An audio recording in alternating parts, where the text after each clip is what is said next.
একটি কথা বারবার বলছি, এই জুলাই বিপ্লবের অন্যতম একটি আকাঙ্ক্ষা হচ্ছে বাংলাদেশের প্রতিটি ক্যাম্পাসে ক্যাম্পাসে ছাত্র সংসদ নির্বাচনগুলো হয়ে যাওয়া। শিক্ষার্থীদের নির্বাচিত প্রতিনিধিরাই প্রতিটি ক্যাম্পাসে তারা নেতৃত্ব দিবে। তো সে আলোকে আমরা ইতিমধ্যে বাংলাদেশের 5টি ক্যাম্পাসে শিক্ষার্থীদের প্রতিনিধি নির্বাচন সুষ্ঠুভাবে সম্পন্ন হতে দেখেছি। ইতিমধ্যে ঢাকা বিশ্ববিদ্যালয় কেন্দ্রীয় ছাত্র সংসদ ডাকসু, জাকসু, চাকসু, রাকসু এবং সর্বশেষ যোগসু নির্বাচন সুষ্ঠুভাবে সম্পন্ন হয়েছে। এবং এই নির্বাচনের মাধ্যমে বাংলাদেশের প্রত্যেকটা প্রান্তরে আমরা চমৎকার কিছু বার্তা দিতে পেরেছি। গণতান্ত্রিক চর্চাটা কেমন হওয়া উচিত, আমাদের প্রার্থীদের মধ্যে পলিসি ডিবেট হয়েছে, ডায়ালগ হয়েছে, কেমন ক্যাম্পাস তারা বিনির্মাণ করতে চায়, বাংলাদেশ নিয়ে তাদের স্বপ্ন কি, তাদের ভাবনা কি, সেগুলো তারা পরিষ্কার করেছে। এবং সারা দেশব্যাপী একটা ঐক্যবদ্ধ বাংলাদেশের প্রতিচ্ছবি আমরা এই নির্বাচনের মাধ্যমে দেখতে পেয়েছি। তো এই নির্বাচন যে ঢেউ, সেই ঢেউ আমরা প্রত্যাশা করেছিলাম বাংলাদেশের প্রতিটি ক্যাম্পাসে সে নির্বাচনের যে তারিখ, সে তারিখটা ঘোষণা হবে। এবং সে আলোকে কিছু ক্যাম্পাসের তারিখ ঘোষণা হয়েছে। আপনারা জানেন শাহজালাল বিজ্ঞান ও প্রযুক্তি বিশ্ববিদ্যালয়ের নির্বাচনের যে তারিখ দেওয়া হয়েছিল 20 জানুয়ারি, এবং বেগম রোকেয়া বিশ্ববিদ্যালয়ের নির্বাচন তারিখ দেওয়া হয়েছিল। সেই তারিখ ইতিমধ্যে নির্বাচন যেন সঠিক সময় না হয়, সেটার জন্য বিভিন্ন ধরনের আমরা অপপ্রয়াস দেখতে পেয়েছি। গতকালকে নির্বাচন কমিশন থেকে একটি প্রজ্ঞাপন হয়েছে, সেই প্রজ্ঞাপনের উপর ভিত্তি করে নির্বাচন বন্ধ করার জন্য আমরা অপপ্রয়াস দেখতে পেয়েছি। এবং এই অপপ্রয়াস দেখার সাথে সাথে আমরা গভর্নমেন্টের যারা অংশীজন আছে তাদের সাথে, শাহজালাল বিজ্ঞান প্রযুক্তি বিশ্ববিদ্যালয়ের ভিসি থেকে শুরু করে প্রশাসনের সাথে আমরা কথা বলেছি। এবং আজকে সর্বশেষ নির্বাচন কমিশন এসেছি। আজকে নির্বাচন কমিশনার সাথে আমাদের ফলপ্রসূ আলাপ হয়েছে। আমরা আমাদের কনসার্নগুলো জানিয়েছি। আমরা বলেছি নির্বাচন হবে আগামী মাসের 12 ফেব্রুয়ারি, আর শাহজালাল বিজ্ঞান ও প্রযুক্তি বিশ্ববিদ্যালয়ে নির্বাচন হবে 20 জানুয়ারি। 3 সপ্তাহ বাকি আছে।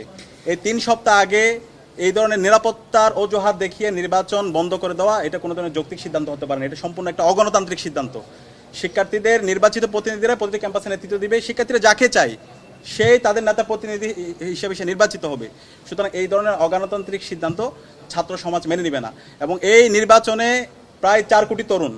সুতরাং আপনারা এমন কোনো কাজ করবেন না, নির্বাচন কমিশন এমন কোনো কাজ করবেন না যার মাধ্যমে তরুণদের আপনাদের প্রতি আস্থাহীনতা তৈরি হয়। সুতরাং এই নির্বাচনটা যেন অবাধ, সুস্থ এবং নিরপেক্ষ হয়, সে জায়গায় তাদের দায়িত্বশীল আচরণ করতে হবে। এবং ছাত্র সংসদের পক্ষ থেকে ঢাকা বিশ্ববিদ্যালয় কেন্দ্রীয় ছাত্র সংসদ দেশের সকল ছাত্র সমাজকে সাথে নিয়ে এবং সকল রাজনৈতিক দল, দীর্ঘ ফেসিবাদ বিরোধী যারা আন্দোলন করেছে, ছাত্র সংগঠন, সবাইকে সাথে নিয়ে আমরা আমাদের ক্যাম্পেইন আমরা জারি রাখবো। আমরা ইতিমধ্যে আমরা আপনাদেরকে বলেছি এই নির্বাচনের মাধ্যমে আগামীর বাংলাদেশের ভাগ্য নির্ধারণ হবে। এই গণভোটের মাধ্যমে বাংলাদেশ রাষ্ট্রটা কিভাবে চলবে। আমরা যে দীর্ঘদিনের যে সংস্কারের কথা বলছি, আমাদের শহীদরা যে জন্য জীবন দিয়েছে, এই সংস্কারগুলো যদি আমরা বাস্তবায়ন করতে চাই, তাহলে আমাদের এই গণভোটে হাঁকে বিজয় করতে হবে। সুতরাং এই গণভোটের পক্ষে ঢাকা বিশ্ববিদ্যালয় কেন্দ্রীয় ছাত্র সংসদ, ঢাকা বিশ্ববিদ্যালয় সহ বাংলাদেশের সকল শিক্ষা প্রতিষ্ঠানগুলোতে এবং সারা দেশব্যাপী আমরা ক্যাম্পেইন করব। এবং মাসব্যাপী ক্যাম্পেইনের ঘোষণা আগামীকাল আপনারা আমাদের প্রেস ব্রিফিংয়ের মাধ্যমে আপনারা জানতে পাবেন। এবং আমরা বিশ্বাস করি দীর্ঘ ফেসিবাদ বিরুদ্ধে আমরা যারা আন্দোলন করেছি, আমরা সবাই এই গণভোটে হাঁকে বিজয় করার জন্য, হাতে সিল মারার জন্য এবং আগামীর বাংলাদেশের ফেসিবাদী কাঠামোকে ভেঙে চুরমার করে দেওয়ার জন্য এবং নতুন রাজনৈতিক সংস্কৃতি বিনির্মাণ করার জন্য এবং গণতান্ত্রিক একটা স্থায়ী রূপে আমাদের এই দেশকে নিয়ে যাওয়ার জন্য আমাদেরকে এই গণভোটের জন্য আমাদের গণ ক্যাম্পেইন করতে হবে। না ভোটের ক্যাম্পেইন যারাই করছে, আমরা দেখছি না ভোটে যারা ক্যাম্পেইন করছে তারা হচ্ছে ফেসিস, যারা বাংলাদেশকে সেই আগের পেছনের কাদায় নিয়ে যেতে চায়, বাংলাদেশে আবার সেই পিলকানা ট্র্যাজেডি ঘটাতে চায়, বাংলাদেশে আবার সেই শাপলা ম্যাসাকার করতে চায়, আলেমুলামাদের হত্যাকাণ্ড চালাতে চায়, আবার সে আইনাগর তৈরি করার মাধ্যমে তারা এখানকার নাগরিকদেরকে গুম করতে চায়, খুন করতে চায়, ক্যাম্পাসগুলোকে সন্ত্রাসের রাজত্ব কায়েম করতে চায়। সুতরাং এই ধরনের নায়ের যারা ক্যাম্পেইন করবে, বাংলাদেশের নাগরিকরা তাদেরকে লাল কার্ড দেখাবে। না যারা বলবে তাদের ঠিকানায় বাংলাদেশে হবে না, তারা বাংলাদেশের সেই ফেসিবাদী কাঠামোকে রেখে দিতে চায়। তো আমরা এই জুলাই বিপ্লবে আমাদের শহীদদের আত্মত্যাগ, তাদের মূল স্পিডটা হচ্ছে একটা বৈষম্যহীন ইনসাফভিত্তিক বাংলাদেশ বিনির্মাণ করা, রাষ্ট্র সংস্কার করা। তো এই রাষ্ট্র সংস্কার করার জন্য গণভোট অবশ্যই হাতে সিল মারতে হবে এবং বিজয়ী করতে হবে। এবং সে জায়গায় ফেসিবাদ বিরোধী আমরা যারা আছি, আমরা সবাই আশা করছি ঐক্যবদ্ধভাবে এই ক্যাম্পেইন করে আমাদের রাষ্ট্র সংস্কারের যে প্রক্রিয়া, সেই প্রক্রিয়া আমরা সবাই পরস্পরকে সহযোগিতা করব। আমরা চাই এখানে সকল রাজনৈতিক দলগুলো তারা দায়িত্বশীল আচরণ করবে।